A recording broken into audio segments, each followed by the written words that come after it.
Welcome back to my channel. Today we're going to watch Max Fox hire 7-year-olds to write his stand-up comedy. So be sure to subscribe to my channel, my reaction channel. And yeah, I'm trying to hit 1,000 subs. I hope you guys enjoy this video. Be sure to comment. Let's talk down below. But let's do it. To perform on stage at one of London's most respected comedy nights. Alongside some of the most famous comedians in the country, but all my jokes have been written by 7-year-olds. You have a smelly jumper. And it's safe to say, it was a tough gig. I think that's as low as it gets. But why am I putting myself through this? Well, a couple of years ago, I toured my first ever stand-up show around the country. Hello, London Palladium! This year, I'm going back on tour, and I'm feeling a bit nervous about it. So I reached out He's to really Bree. funny. If you've never seen any of his videos, I think he's very creative, man. I enjoy his content so much. Subscribe to him if you don't, Max Fox. Stand-up comic and good friend Ian Sterling to help me get over my nerves. Little did I know that what Ian had in store for me was going to be one of the most terrifying nights of my life. No. I'm getting back on stage after 2 years and I'm worried about it. So I've come to the house of comic legend, voice of Love Island, The Islanders are comparing themselves to animals. Love that show all-round too. funny man Ian Sterling. You leave tomorrow, don't you? I start the show tomorrow, yeah. Where can people get tickets? Oh, www. Ian could see I was bricking it, so he tried to ease my nerves with some horror stories of his own. And he goes to introduce me, but he forgets my name. So he just goes, "Welcome to the stage, a boy." They start chanting, "The boy. The boy." You know, it can't get any worse than this. That gets rid of your fear instantly. Getting rid of my fear, now that sounds like something I could do with. I suppose there would be like a shortcut where you just do something that's like an absolutely terrible idea on stage. Then a normal gig would seem like easy, right? Would you be able to do that for me? I've got something in mind. Just do as I say, and you'll never worry about doing stand-up comedy again in your entire life. Thanks, Ian, although I wasn't thanking him a few days later. Ian's got me a gig in a couple of days, and he sent me an address where he said I was going to get some help from some writers, which I didn't know that's Hey, what we were right, doing. gotta have somebody write you You some can stuff, do that man. nonetheless. Nothing But better there is a than that. distinct reason why I'm not showing you where the address is, because the address is a school. Why has he sent me to a school? This required some serious explanation. Alright, let's get back to this. We know that we're gonna have the kids write it, but I would love to. Let's get into it. Make the most of this situation. And hey, if I can perform stand-up comedy with material written by 7-year-olds, anything's possible. So I decided to welcome my new collaborators into the writing room. Nice to meet you. Fantastic. Come on in. And we had just 1 hour to come up with comedy gold. A lot How are of we all doing tonight, a lot of London? different kids in there. Good. My name is Max, and in a week's time, I'm going to be performing stand-up comedy in a big comedy club in London. I am going to need your help today to come up with the funniest things that we can think of. To start with, I thought I'd establish a comedy baseline for the group and ask them for their favourite jokes. Plagiarism is a big thing in the comedy industry, so just make 100% sure these are your jokes. These are your jokes? Yes. Yes, okay, fantastic. What's the joke? What do you call a tooth that's covered in sugar? I'm not sure. Hit me with a punchline. A sweet tooth. Good. Knock knock. Who's there? Boo. Boo-hoo. No need to cry.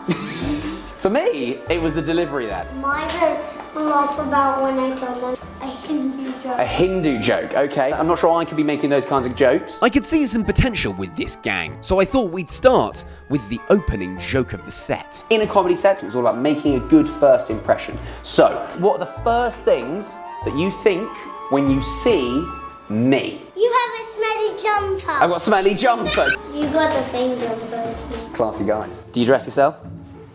I don't know. I didn't know what a jumper was, so he pulled out his what is this, a crew neck? I guess over there they call it crew neck, a jumper. So you learn something new every time we do a reaction video, bro. You've been the richest person in the world for 7 minutes. So rich. Daddy will be very happy. You've got green shoes. I've got green shoes. It probably would only work if I was wearing green shoes on the night. Famous. Famous. Amongst a very small population in the home counties. With first impressions out the way, it was time to get their opinion on some classic comedy subjects. What's your opinion on this? This is airline food. It looks like my breakfast this morning. Did you fly to school with Qantas? What's our opinions on this gentleman? But we Boris Johnson. He looks very funny and smart. 50% right. We were getting some okay stuff from our comedy subjects. Maybe I was being too restrictive with the parameters of the comedy, and so I just thought I'd open the floodgates, get some blue sky thinking going. I just want to hear and what see all the they jokes gonna be. found funny. What makes you laugh? When my dad tickled me in my armpits in my bed. Dad, armpit, bed. Fantastic. Who do you call when lemon turd? I don't know. A lemonade. Yes. That was a good one. I was trying to talk to my friend Ava and her sister. He was saying, play schools, sister. play schools, play schools, play schools, play schools, play schools a lot. Play schools. Yeah. Right. Not. Who's that? Mikey. Mikey who? Help me, I'm stuck in a hole. That is really funny. Bursting with comedy chops in it. We were getting into the groove and I'd unlocked the kids' funny bones. After a few more gags, I had enough for a He's gonna set. have a lot of knock-knock I jokes put it to together, did a bit of rehearsing, Who do you call if a lemon gets hurt? Lemonade. and before I knew it, the night of the performance had arrived and I was bricking it. The comedy club is round the corner. This is probably the most uncomfortable I've ever been. It's just Would y'all ever do a stand-up comedy, or like, are y'all like performers? Me myself, I do like, if y'all follow me on Instagram, I do Instagram reels. Some of those are my original own jokes, man. And even putting those out, I'm like self-conscious sometimes. I'm like, man, nobody thinks I'm funny. Then I realize I'm the greatest person I know. But I understand the fear of like putting stuff out to the world and like not knowing what you're gonna get back. I feel like that's a feeling that we all feel, especially in a social media world, bro. Crazy. such a comedy crowd. It feels so sick. Ian had got me a spot at Always Be Comedy, one of London's most prestigious comedy nights, a place that's known for hosting some of the most famous comics in the UK. I was, of course, absolutely Shout terrified. out to the UK. Across the road is a date with destiny. But this gig is also known for having the friendliest crowds in London. So if my 7-year-old's jokes would go down well anywhere, it would be here. It's basically live at the Apollo to do this tonight. Why? Because it's, I didn't realise it was Whittaker. Josh Whittaker. Yeah, I was on before you. I'm not joking. Ian had just dropped a bombshell. One of my all-time comedy heroes, Josh Whittaker, would be performing a set directly before mine. And so now this gig was not only going to be incredibly embarrassing, but also had the potential to destroy my comedy reputation forever. I'm just really pissed off at Ian. Some of the best comedians in the country are also on the same bill. Are you worried about looking silly? I'm about to go on stage and go, did you hear about the dog I wish who I had a jumped good into the British water? accent. He was a hot dog. No, I don't want to drink. I tried best to calm my nerves, but showtime That had liquid arrived. courage, man. Comedy's going to start in less than a minute. Are you ready? And there was no getting out of it now. As I paced backstage, the show started. How are you guys doing? You good? It was a classic Always Be Comedy night. Great jokes and a great audience, all enjoying themselves. Someone who wasn't enjoying themselves was me backstage. I was just trying to cram in my final bits of preparation. Why did the chicken cross the road? But I had to remember that I was doing this for a reason. Hello? This would make me a better comedian. Right, here we go. Let's do this. Are we ready? It's time to hear the jokes, bro.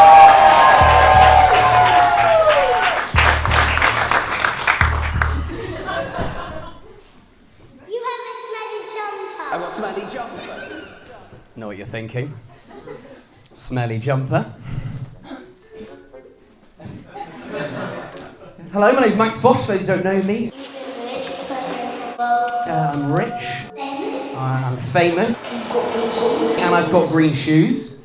I wanted to be a watermelon. What do you call a melon that jumps in the water? Watermelon. With the opening jokes not hitting quite like they did in the classroom, it was time to get political. Boris Johnson! He's got the hair, he's always so grumpy, he's got that big blazer. What a businessman. It seems that the kids' political observations weren't as astute as I first thought, so time to bring out the big guns. Who'd you call if a lemon gets hurt? Lemonade. Nope, no love for prop comedy either. Let's hope that Winnie's knock-knock joke cracks the audience up as much as it did They're me. not saying anything. Knock knock. Mikey. Help me, I'm stuck in the hole. How about Alexia's? Knock knock. Knock knock. Who's there? No. Knock knock. Knock knock. Knock knock. Let me in already! That was a good one, Loki. That was. It's bed, fantastic.